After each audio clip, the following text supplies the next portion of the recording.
I've got up music to me. Play some dolly.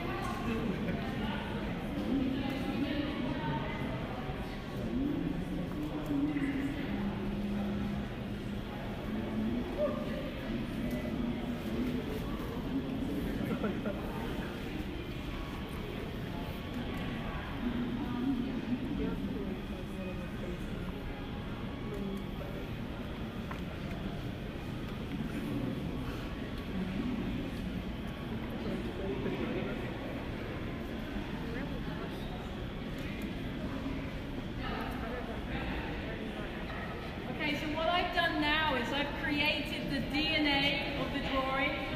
I've created the structure, the foundation, the skeleton of the drawing, and then now I'm going to fill it in. So I see these negative spaces, and then within each of these negative spaces there's a clue there.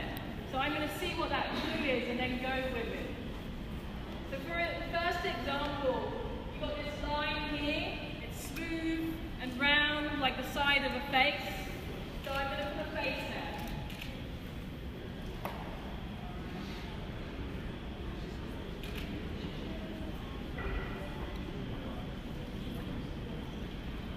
This almost feels like land, so I'm going to put a landscape in there.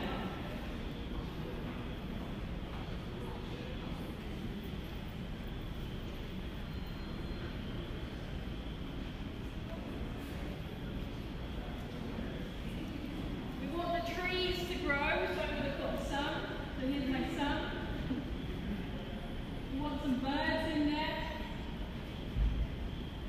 And if you know me, that my birds are always in freeze, because I'm from London where my TH is an F sound, so the word free is the same as the number free. So they're free birds as a joke to myself. We've got another face here.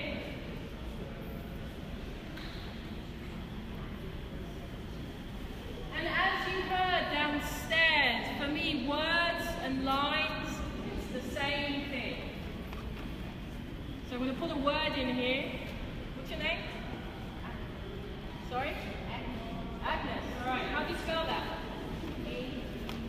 A-E? A-G?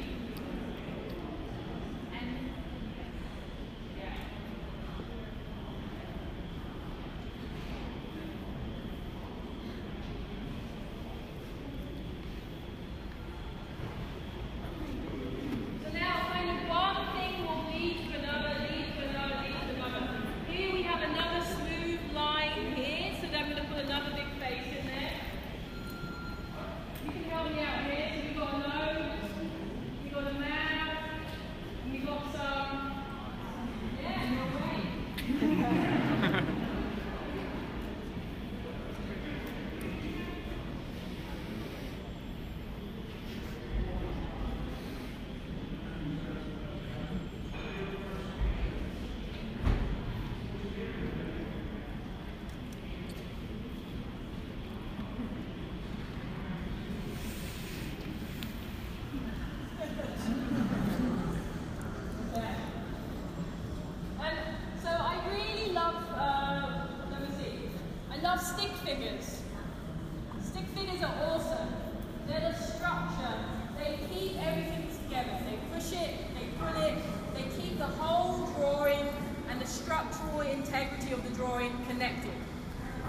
don't want to look professional, I just do these dashes.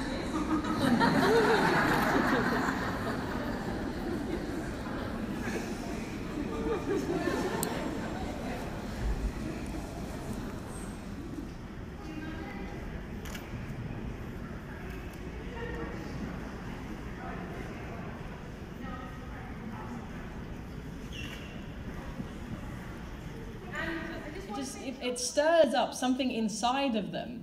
So there's also this, the words are like anchors in the piece, but it also requires you to be open and accepting and see them as lines and not to judge them, to leave that aside. And so I encourage that, if you see that I spelt your or by or see differently, I see the C, C can see C, and I probably mixed up all the C's.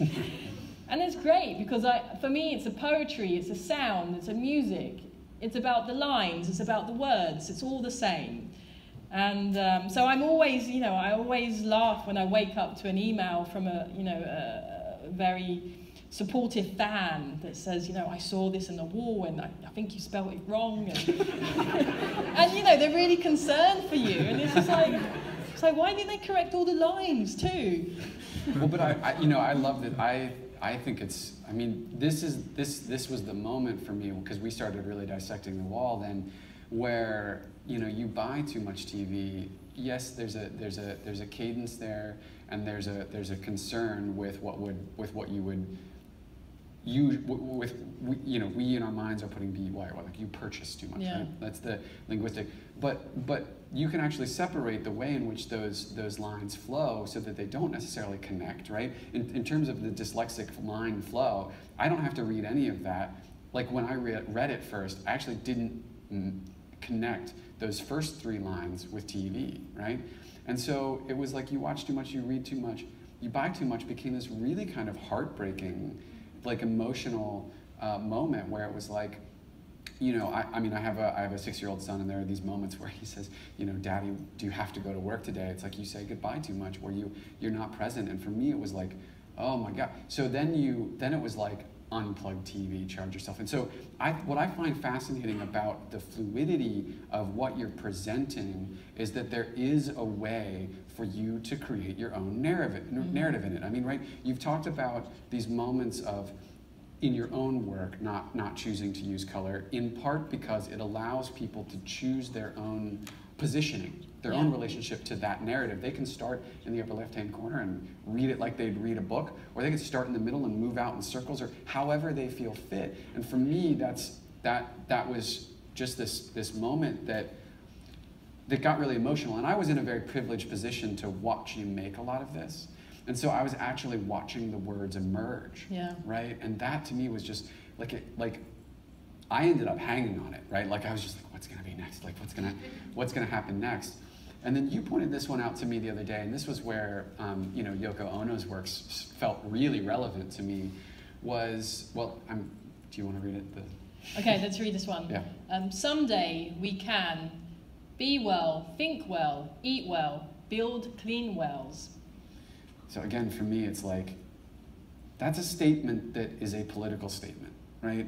And your work is not overtly political, and I think that there are a number of ways in which you can, that while it's a political statement, it's not an ideological statement, right? It's not mired in any single sensibility, but it has the hope, it has that generosity, it has that positivity that I think I've always attributed to your work, but it also has an urgency to it that says that, because it's sort of saying, it's not exactly suggesting we aren't or we haven't.